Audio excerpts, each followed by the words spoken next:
Good morning बच्चों। आज हम क्लास 9th की सोशल साइंस की वर्कशीट नंबर 17 को कंप्लीट करेंगे, जो कि आपके इकोनॉमिक्स के चैप्टर 1 पालमपुर गांव की कहानी पर बेस्ड है और वर्कशीट का टॉपिक है उत्पादन के साधन।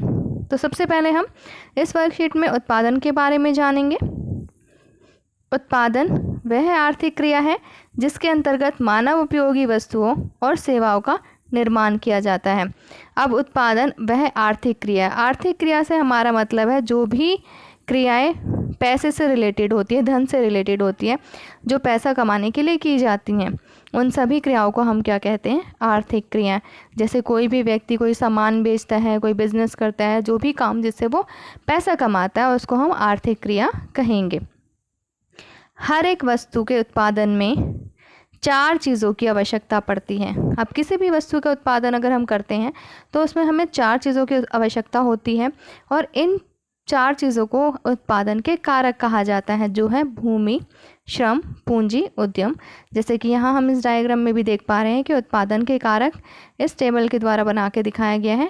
पहला है भूमि, दूसरा श्रम, तीसरा पूंजी और चौथा है हमारा उद्यम। अब जो हमारा कारक है पूंजी के भी 2 पार्ट होते हैं, एक होती है स्थायी पूंजी और एक होती है कार्यशील पूंजी। इसके बारे में हम इस वर्कशीट में आगे पढ़ेंगे। पहला पॉइंट है हमारा भूमि। इसके अंतर्गत हम जमीन के टुकड़े, प्राकृतिक संसाधन जैसे जल, वन, खनिज आदि को शामिल करते हैं। अब भूमि के अंतर्गत हम जैसे कोई भी हम उद्योग लगाते हैं, कोई भी हम काम करते हैं, तो सबसे पहले हमें भूमि की ज़रूरत होती है। तो ये हमारा मेन ज़रूरत है हमारे किसी भी उद्योग को या किसी भी काम को करने के लिए। तो भूमि के अंतर्गत हमारा क्या आ जाएगा? ज़मीन का टुकड़ा आ जाएगा। प्राकृतिक संसाधन जो है वो भी हमारे भूमि के उस कारक में ही आएंगे, जैसे जल हो गया, वन हो गए, खनिज हो गए, ये सारे इन सारी चीज़ों को हम भूमि के अंतर्गत शामिल करेंगे। सेकंड पॉइंट है हमारा श्रम।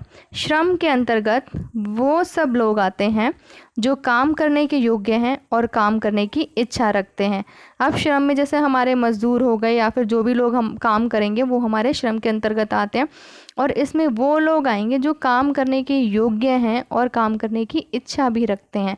आप काम करने के योग्य मतलब स्वस्थ भी है, उनको काम भी आता है और वो इच्छा भी रखते हैं कि उनको काम करना है, तो वो श्रम कहलाएंगे। लेकिन ऐसा है कि काम करने के योग्य व्यक्ति है लेकिन वो इच्छा नहीं रखता काम करने की, तो हम उसको श्रम के अंतर्गत शामिल नहीं करेंगे। या फिर ऐसा है कि जो व्यक्ति बीमार है लेकिन वो काम करने की इच्छा रखता है, तो वो काम करने के योग्य नहीं है क्योंकि वो बीमार है, काम नहीं कर पाएगा, तो ऐसे व्यक्ति को भी हम श्रम के अंतर्गत शामिल नहीं करेंगे। तो श्रम में वो सब लोग आएंगे जो काम करने के योग्य भी हैं और काम करने की इच्छा भी रखते हैं। तीसरा पॉइंट है हमारा, तीसरा कारक है पूंजी। पूंजी में एक तरफ तो औजारों, मशीनों, इमारतों को पूंजी में शामिल किया जाता है। अब हम अगर कोई भी काम करते हैं तो उसके लिए हमें औजारों की ज़रूरत पड़ती है, मशीनों की ज़रूरत पड़ती है, इमारत की ज़रूरत पड़ती है, बिल्डिंग बनाते हैं, अलग अलग चीज़ों में अलग अलग चीज़ों की ज़रूरत पड़ती है, जिसे हम स्थायी पूंजी या फिर फिक्स्ड कैपिटल कहते हैं। अब जो हमारी फिक्स्ड कैपिटल स्थायी पूंजी होती है वो होती है जिस पे हम एक बार पैसा खर्च करते हैं और वो लंबे समय तक काम करती है। जैसे अगर मान लो हमने कोई भी एक फैक्ट्री लगाई, किसी चीज़ की बिस्किट बनाने की लगा ली, या हम जूस बनाने की फैक्ट्री लगा रहे हैं, तो हमारे पास जो मशीनें होंगी, जो औजार होंगे और जो हमारी बिल्डिंग होगी, जो फैक्ट्री होगी, इन सब पे हम एक बार पैसा लगाएंगे और ये लंबे समय तक काम करेगी। तो जो मशीन है, ऐसा नहीं है कि एक बार बिस्किट बनाया हो तो दोबारा हमें नई मशीन खरीदनी पड़ेगी, या एक बार उसने जूस निकाल दिया तो दूसरी मशीन खरीदनी पड़ेगी।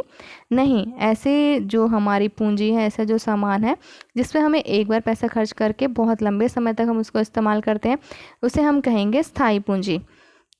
और दूसरी ओर कच्चा माल, नकद पैसे को शामिल किया जाता है, इनको हम कहते हैं कार्यशील पूंजी।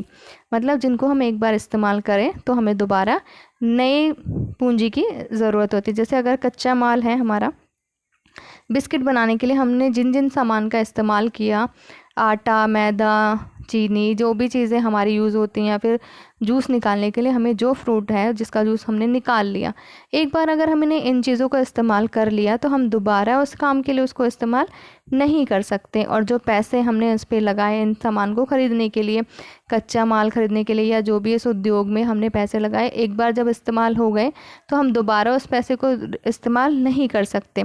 तो ऐसी चीज़ें कौन सी पूंजी कहलाती है? कार्यशील पूंजी।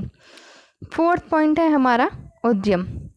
अब इसके अंतर्गत एक व्यक्ति तथा व्यक्तियों के समूह के द्वारा किए गए उन प्रयासों को शामिल किया जाता है जिसमें वह उत्पादन के बाकी तीनों साधनों भूमि, श्रम, पूंजी को संयोजित कर, मतलब इकट्ठा कर, एक साथ लाकर वस्तु और सेवाओं का उत्पादन करते हैं। इसे मानव पूंजी भी या फिर ह्यूमन कैपिटल भी कहा जाता है। अब उद्यम में क्या आता है? मानव पूंजी को शामिल किया जाता है। ह्यूमन कैपिटल जो है मेन पॉइंट है उद्यम का। इसमें क्या होता है? या तो एक व्यक्ति काम करेगा या फिर व्यक्तियों का समूह भी मिलकर काम कर सकता है, और ये सब मिलकर काम करते हैं ताकि वस्तु और सेवाओं का उत्पादन हो सके।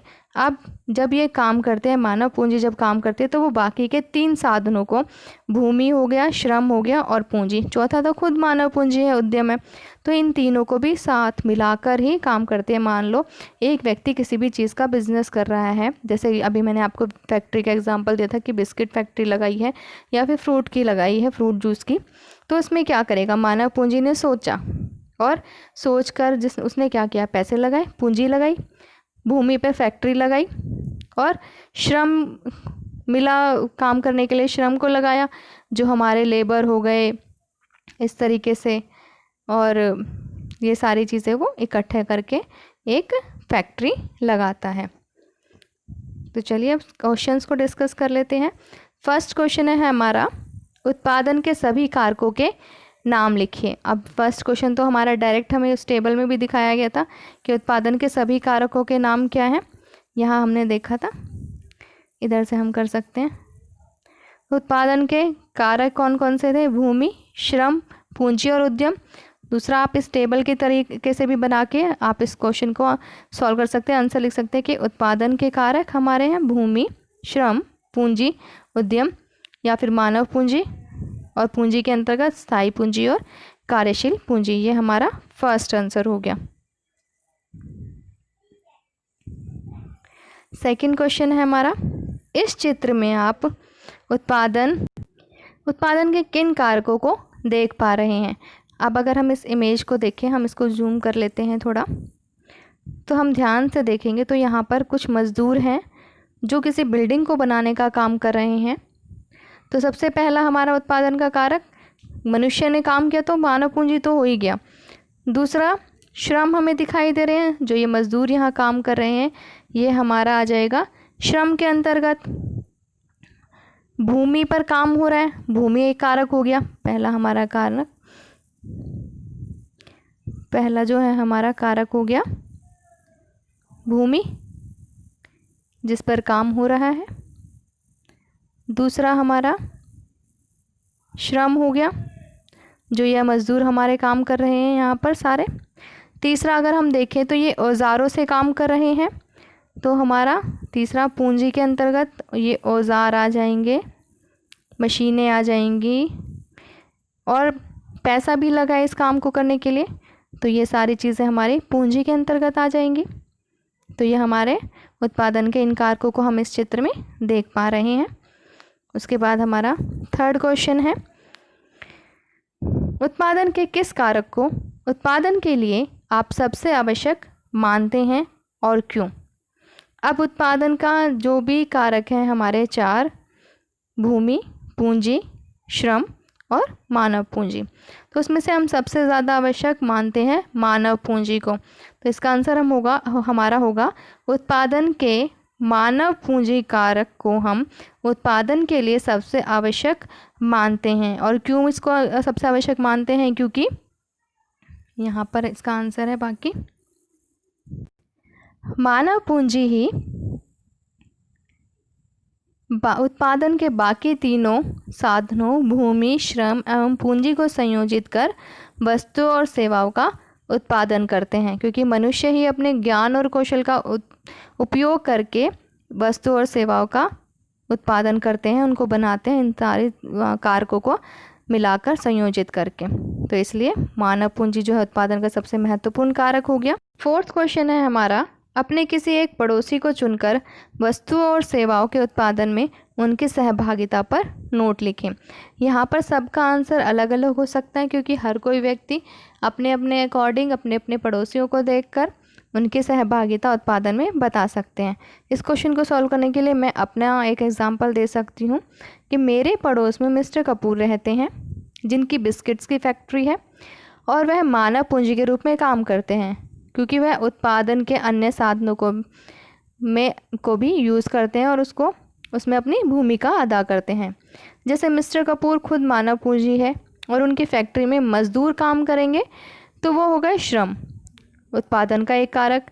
दूसरा कारक हो गया पूंजी, तो उन्होंने पूंजी भी लगाई है, जिसमें स्थायी पूंजी और कार्यशील पूंजी दोनों को लगाया है। जैसे स्थायी पूंजी में उनका ऑफिस आ जाएगा, मशीन आ जाएंगी, गोदाम हो गया, ये सारे हो गए स्थायी पूंजी।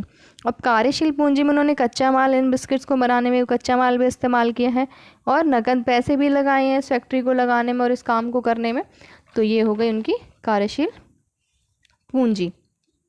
और जिस भूमि पर उन्होंने अपना ऑफिस फैक्ट्री बनाई है वो भूमि कारक हो गया। अब इन सभी कारकों को सम्मिलित कर वो अपने बिस्किट्स बनाते हैं और इस उत्पाद को लोगों तक पहुंचाते हैं। तो इस तरीके से मिस्टर कपूर जो मेरे पड़ोसी हैं वो उत्पादन में अपनी सहभागिता निभाते हैं। आई होप बच्चों आपको ये वर्कशीट समझ आ गई होगी। अगर आपको वर्कशीट समझ आई है तो वीडियो को लाइक कीजिए, शेयर कीजिए, और अगर आपने मेरा चैनल सब्सक्राइब नहीं किया है तो चैनल को सब्सक्राइब भी कीजिए, ताकि आगे आने वाली वीडियोस की नोटिफिकेशन आपको मिल सके और आपको ये सॉल्यूशंस भी मिल सके। थैंक्स फॉर वॉचिंग बच्चों।